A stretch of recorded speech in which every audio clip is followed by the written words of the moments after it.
decíamos que las 7 peticiones del Padre Nuestro podemos dividirlas en 2 grupos: las peticiones del tú y las peticiones del nosotros. Santificado sea tu nombre, venga a nosotros tu reino, hágase tu voluntad. Y después continúan una serie de peticiones que hacemos para nosotros: el pan de cada día, el perdón de las ofensas, la lucha contra la tentación y la preservación del mal. Por tanto, hoy nos invitamos a centrarnos en esas peticiones en las que sobre todo lo que hacemos es mirar a Dios y decirle que su voluntad, que su reino sean posibles. Cristo nos invita a decir, lo primero de todo, después de llamar a Dios Padre, que su nombre sea santificado. Porque el Padre está en el cielo, porque en Él vive toda gloria, toda belleza. Surge en el ser humano que entra en la oración la alabanza. Cuando vemos algo bello, cuando una persona nos cae bien, surge la alabanza. Qué bonito es esto, qué persona más agradable. Cuando miramos al cielo y descubrimos al Padre Dios, surge en nosotros ese deseo de que su nombre sea santificado. Por tanto, es al mismo tiempo súplica y alabanza. Es decir, el resumen de toda oración cristiana. Vivimos para alabar, porque alabamos a un Dios que es Padre, como hijos podemos pedir. En ese santificado sea tu nombre, se resume la oración entera de la Iglesia: súplica y alabanza. Necesitamos alabar el nombre de Dios, sobre todo porque Jesús ya nos ha enseñado un nuevo nombre para Dios. Ya no le llamamos Yahvé, yo soy el que soy.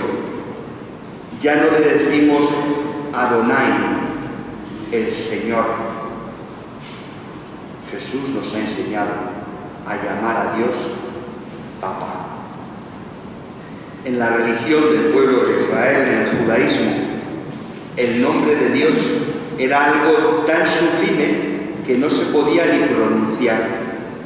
De hecho, en la misma Biblia, los judíos eliminan el nombre de Dios y lo sustituyen por el término el Señor. Y Jesús, que sabe todo eso, nos dirá del Padre que le llamemos así, Abba, Padre, y nos dirá de sí mismo: ya no soy Señor, porque a vosotros no os llamo siervos, sino amigos. Y a un amigo no se le dice Señor. Recordemos que el Padre Nuestro se reza en plural. Comentábamos ayer que no digo Padre mío, ni digo que yo cumpla la voluntad, ni que me dé el pan. Lo rezamos en común, lo rezamos en iglesia, lo rezamos en comunidad. De ahí que nos diga el Papa. Al mismo tiempo, esta súplica de que el nombre de Dios sea santificado en nosotros, en nuestra familia, en nuestra comunidad, en el mundo entero. Es Dios quien nos santifica a nosotros, y curiosamente somos nosotros los que decimos que el amor de Dios, que el nombre de Dios sea santificado, porque Dios nos santifica. Nuestra vida es una santificación del nombre de Dios.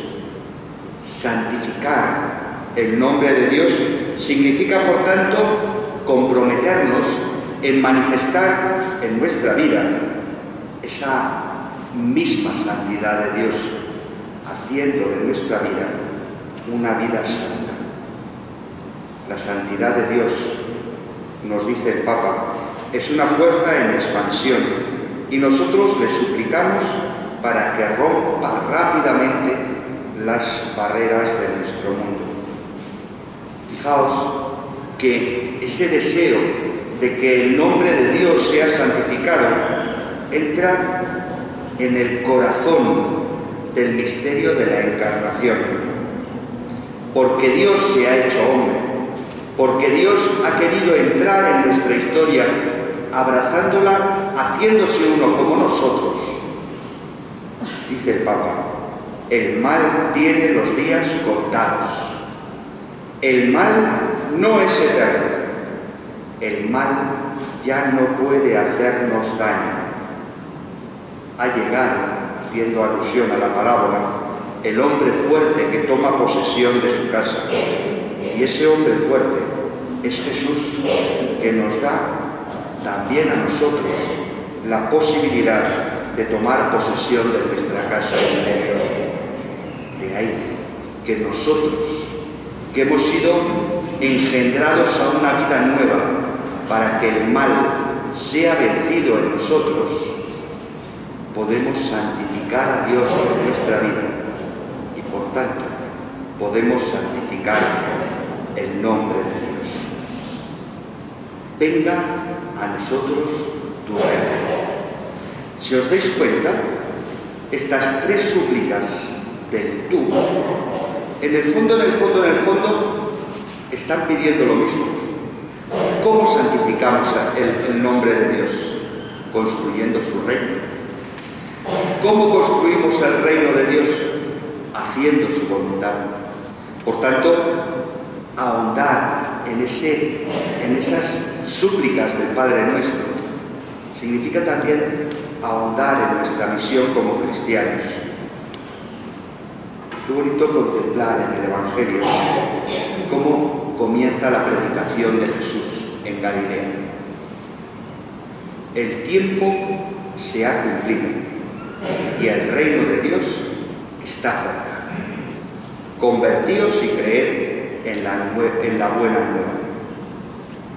Cuando le decimos a Dios que venga a nosotros su reino, en definitiva, estamos acogiendo esa buena noticia que Jesús nos trae. Es la gran llamada de la Cuaresma, porque el reino de Dios está cerca, porque el reino de Dios está en medio de nosotros. Convirtámonos y creamos esa buena noticia. Si nos arrepentimos de nuestros pecados y hacemos un itinerario penitencial, es para que se cumpla ese anuncio de la llegada del reino de Dios con que Cristo abre su predicación evangélica. Jesús, nos dice el Papa, no hace proselitismo, no barre para casa, simplemente anuncia, trae la buena nueva de la salvación y a partir de ella llama a la conversión. Esto es el Evangelio, el dominio de ese Dios que se ha acercado a sus hijos. Y Jesús y nosotros estamos llamados a anunciar esa maravilla, esa gracia. Dios, el Padre, nos ama, está cerca de nosotros y nos enseña a caminar por el camino de la santidad.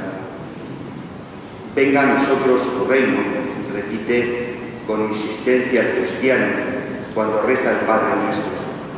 Jesús ha venido, pero el mundo todavía está marcado por el pecado, poblado por tanta gente que sufre, por personas que no se reconcilian y no perdonan, por guerras y por tantas formas de explotación. Pensemos en la trata de niños, por ejemplo. El Papa nos hace caer en la cuenta de que cuando su pueblo grita «venga tu reino», no es porque no confíe en el Hijo que nos ha dicho «el reino de Dios está en medio de nosotros», sino porque ese reino que Él ha inaugurado con su muerte y resurrección aún ha de llegar a plenitud.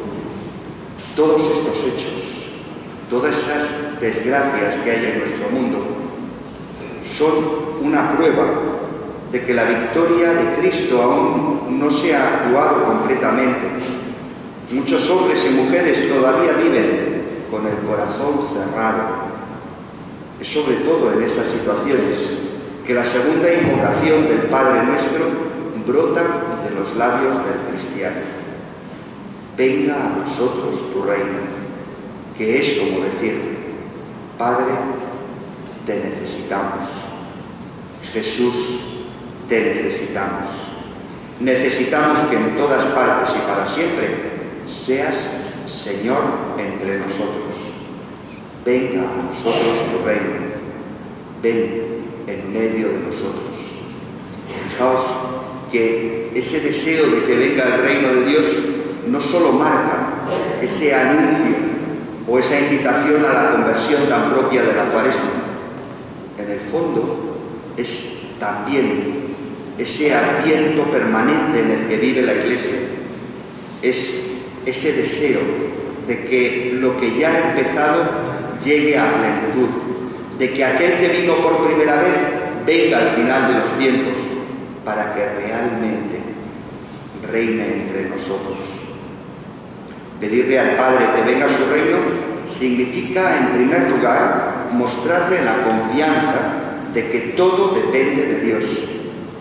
Sabemos que la llegada del reino de Dios depende sobre todo de Dios, pero al mismo tiempo significa ofrecerle todo lo que somos, todo lo que tenemos, todas nuestras potencialidades para seguir trabajando y que esa plenitud del reino de Dios sea posible. Confianza y disponibilidad para que el reino llegue a nosotros. Confianza, porque todo depende de Dios, y disponibilidad para que Dios pueda valerse de nosotros para hacer su voluntad. Y de ahí ese salto a la siguiente petición: hágase tu voluntad en la tierra como en el cielo. Lo tenemos claro.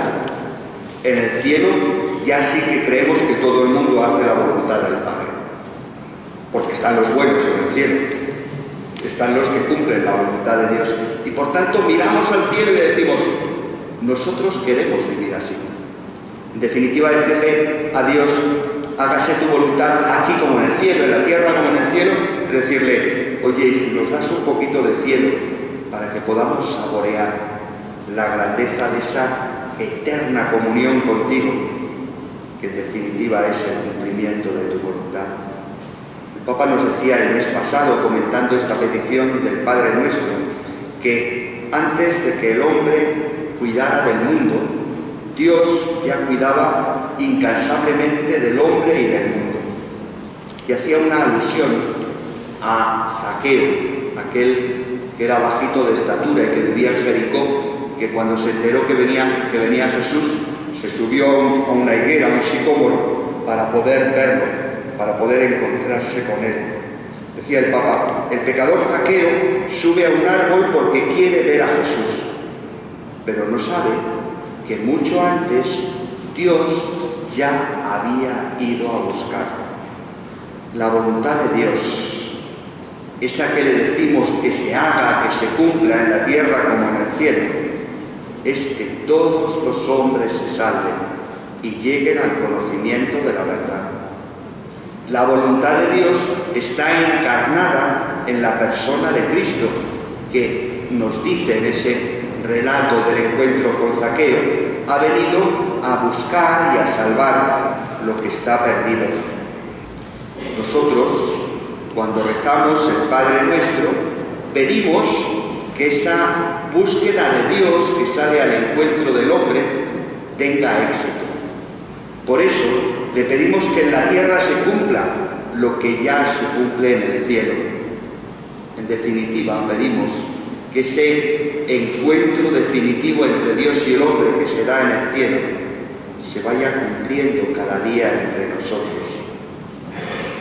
San Pablo, en la primera carta a Timoteo, escribe: Dios quiere que todos los hombres se salven y lleguen al pleno conocimiento de la verdad. Esta, sin lugar a dudas, es la voluntad de Dios, la salvación de los hombres, de cada hombre, de cada uno de nosotros.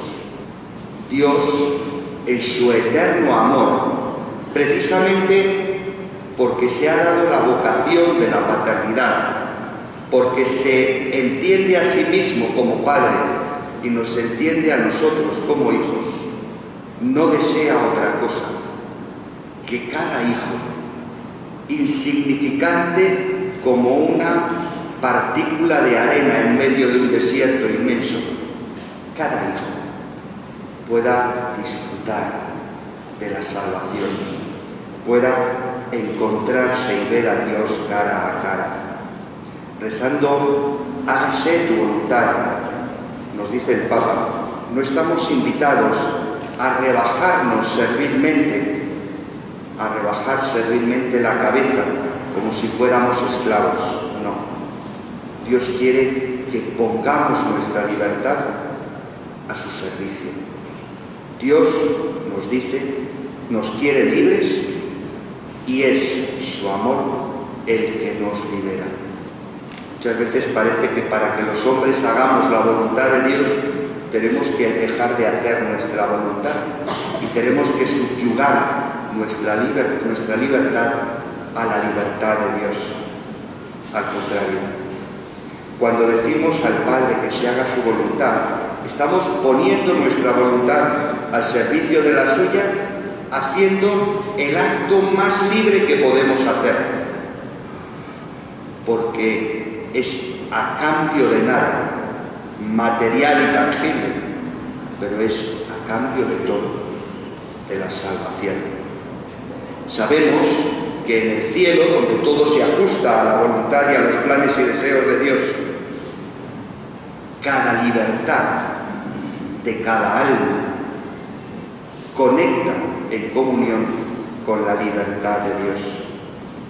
Lo que Dios desea para nosotros, lo que Jesús nos está contando al enseñarnos el Padre Nuestro, es que nuestra mayor alegría, nuestra mayor felicidad es poner nuestra libertad al servicio de los planes de Dios.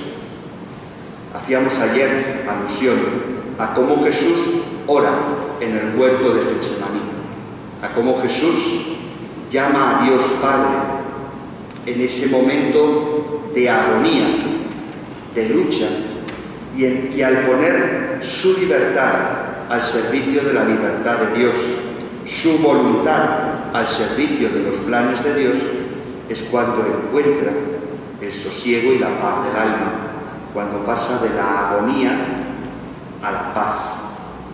Por tanto, que cuando nosotros oramos a nuestro Padre, descubrimos ahí la paz del alma al decir, hágase tu voluntad.